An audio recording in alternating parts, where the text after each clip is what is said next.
What's up, guys? Vansili here with Vanessa Landeros, senior animator artist, here to talk about the latest SplashX skin line. Vanessa, welcome and thank you for your time. Oh, thank you for having me. Yeah, for sure. Great to be here. Let's get right into it to talk about the SplashX line. What actually led you to the thematic here to launch this latest line? You know, I think when the team discovered that we were doing a spiritual successor to Black's X, we were so excited. Like, who can pass up water guns, honestly? Anything water related for summer, like, we were all for it. So we were just excited to push into that direction. So it went from foam weapons to water weapons. I think that's pretty cool going into that one as well. The design process though, so we talked about the idea of going through water guns, but what did you want to feature the most about the SplashX skin line? I think at least from the animation side, it was really important that we capture the childhood essence of what it was to own a water gun when you were a kid, you know? So obviously you weren't gonna leave the battle dry, and you had to have the pump action, of course, which was a feature that we wanted to add in the inspect. Let's go into inspirations about it now, because we talked about going into the water guns, but now you actually have cool melee weapons. We have these water balloons, boxing gloves. So what brought you to the inspiration to pull these out? Because that's quite awesome.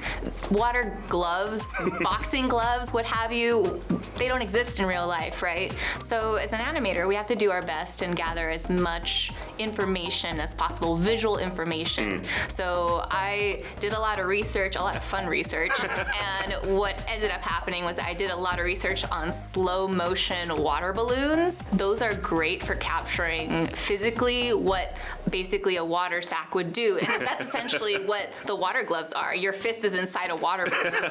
We had to make sure that the water gloves fit around every agent hand. And maybe people don't notice this too often, but we have different various size hands on all our agents. Jet has the smallest hands. I think Brimstone has the largest hands.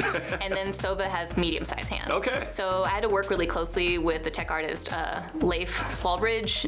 Thank you, man, you saved us. He set up the logic and the blueprints, and together I helped tweak some variables in there to make sure that my one animation set could fit on all the agents. So that was some tweaking there. Big attention to detail. Let's look at the flex in itself. So we have a little shark, and I don't know if you've ever seen this one before, but there's like a G2 account that pulled out this little fan picture of Jogs. So it's basically Jogimo dressed up as a shark, and it kind of fits one-to-one. It absolutely does, you know, and we never named this shark either, so I am fully adopting this name, Jogs. G2, Jogs, we got that one. So what was the inspiration for that flex to bring the shark out as well? So if you look at the flex, you know, you see this little shark, and it's not a realistic shark, it's a toy, and it goes perfectly with the thematic of childhood callbacks and sort of having this feeling of this toy in your hand, right? So when we were rigging the thing, it's really just on the tail and also on like the dorsal fins and whatnot. So we had that and like have it do a few chomps. It's just similar to like holding like a toy when you're a kid and just going da da da da da. Playing in your like a bubble bath and stuff like that as a kid. The finisher in itself, a cool interacting finisher that you have around the skin line for the SplashX. Talk me through that one, the balloon dropping as you drop your last kill. You know, I have to give a shout out to our team over in Singapore. They did a really nice job of executing the finisher on this one.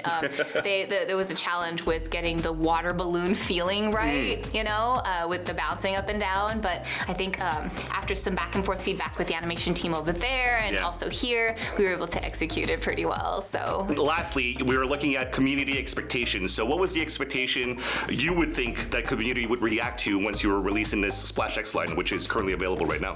You know, I hope they have a lot of fun with it. You know, there was a lot of nostalgic moments that were hopefully recreated in the skin line. So I'm hoping people have a nice trip down memory lane and also just have a fun time playing VALORANT with this new skin.